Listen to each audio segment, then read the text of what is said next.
Hi, this is the video that I promised you, which is going to give you an overview of the statement of advice that I'm going to send you for review.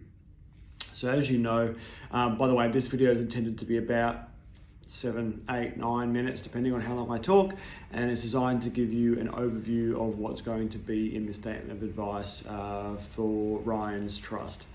Now, I still want you to obviously read the SoA and read it carefully because there's a lot more detail in there than what I'll go into. But this is designed to give you an easy and quick understanding of what we're doing and why we're doing it.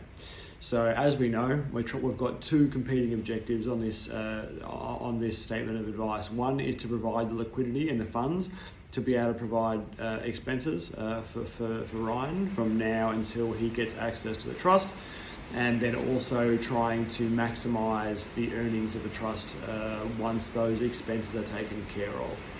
So the strategy really gets broken down into three parts. So in the first part, we're keeping 2 years worth of expenses in cash. Now, I've left that as $50,000. Now that might be a little bit too much for 2 years. That was based on a little bit more than the expenses you gave me to give you a little bit of wiggle room.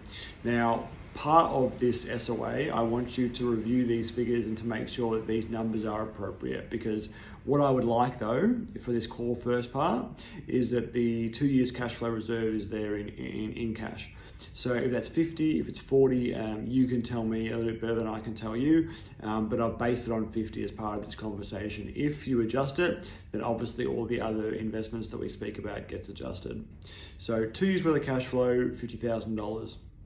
Then $100,000 of the money that's left is going into Latrobe Financial. Now that is a 12-month term investment. It's not a term deposit. It's not risk-free. There is some risk involved, but it's very low. It's consistent returns. If you read in why we're doing it, the return is listed at 4.35%.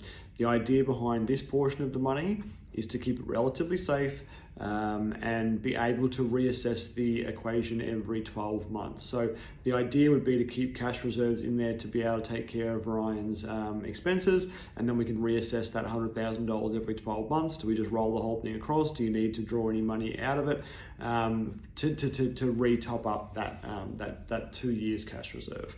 So the idea is those two sets of monies are designed to feed Ryan through, hopefully not even use it all, but through the life of the trust until he gets access to it. The rest of the money, which at the moment I've calculated that to be $130,000. Again, these numbers will differ depending on what the actual numbers are when we get there, is putting in long-term investments. So that is a portfolio of ETFs with a high growth outlook. Now, that is a 90% into growth and a 10% into safe assets. It's quite an aggressive strategy. Now, the reason is that money needs to stay there the entire time until Ryan's ready to access the money. So we've got a time frame of 7 to 10 years.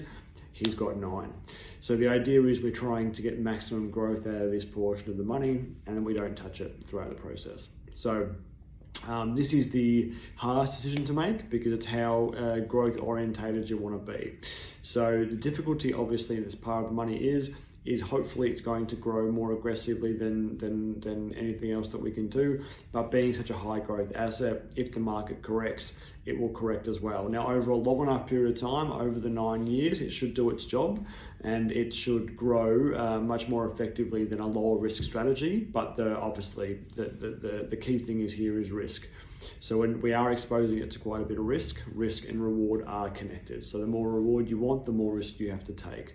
Now, what's key here is that if we do suffer a market correction, that you're not going to want to pull the money out and change course. That's the worst thing that you can possibly do.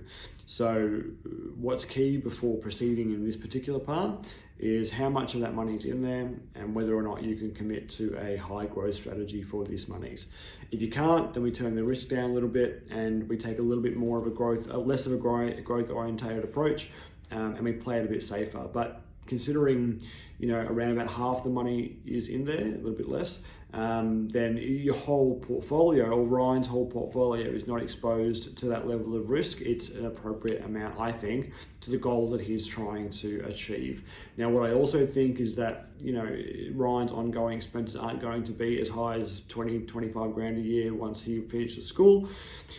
So hopefully that money that we've got set aside for the shorter term investments are going to be more than enough that we don't have to touch that at all. Maybe we might even be able to add to the long term investment over time.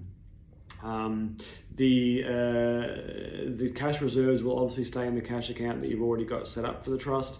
The Latrobe investment will go through Latrobe, and we're using Hub24 for the long-term investment ETF portfolio. That's for a couple of different reasons. It's as flexible as we need it to be. It's got a bunch of reporting things for your trust and the accounting purposes later in the year when you need it. And in terms of rebalancing and managing the portfolio, it's very much easier from my perspective. So what you'll find in the SoA is a lot of detail on those numbers. So what I want you to do is have a look at this SoA, read the executive summary first, get a grip of what we're trying to do, and then work your way through the body of the document to make sure that you understand all the aspects of the plan. Then it's largely much like we were doing previously. It's an authority to proceed, and then we can start implementing the advice, or we can make any alterations that you feel like you want to. So this is the first stage, and this is what I'd like you to consider and formulate some of the questions. The way forward from here is you review the SoA. If we proceed, then we can start with some of the paperwork. But the first steps first is to have a read of this advice here and let me know your thoughts on what you want to do. There's no rush here. This is an important decision. I know you want to get something in place, but you've got to make sure that you're comfortable as the trustee that it's the right thing to do with for Ryan. Now, I'll reiterate again, if you want to change any of the numbers, we can. If you want to take a less riskier approach on that long-term investments, we can. But this is my opinion of how to make the most of your money, so long as we can maintain the time frames that I've got based it all around here. Have a look at it, let me know, and I'm happy to have a chat to you once you've had a chance to watch this video and then read the doc. Thanks, mate. Take care. Bye.